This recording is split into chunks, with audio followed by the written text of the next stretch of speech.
These are the ingredients. Cut the banana heart into quarters.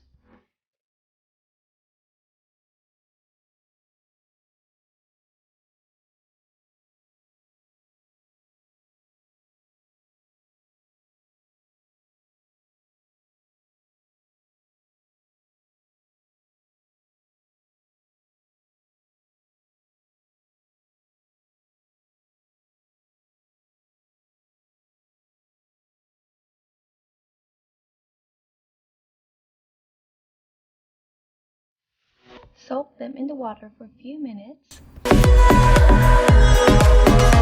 Pour 2 cups of rice water in the pot.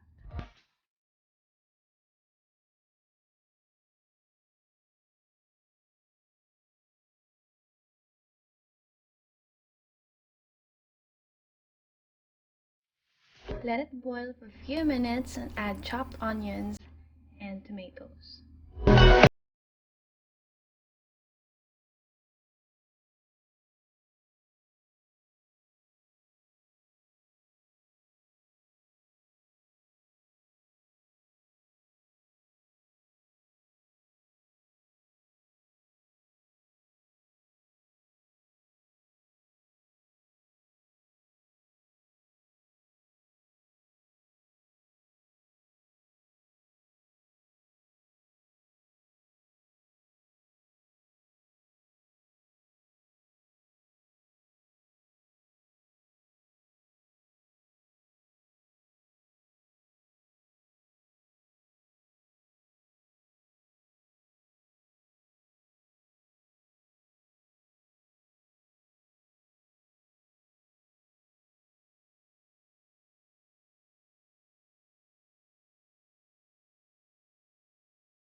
Nor cubes.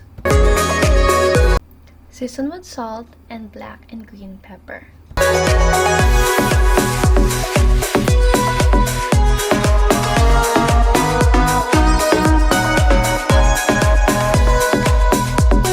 Check the flavor of the soup by tasting it.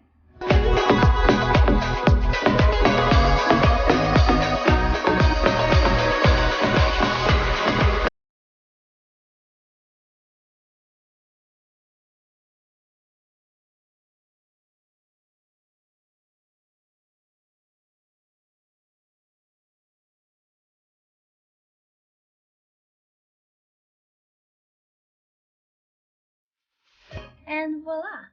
That's it, guys. Bye!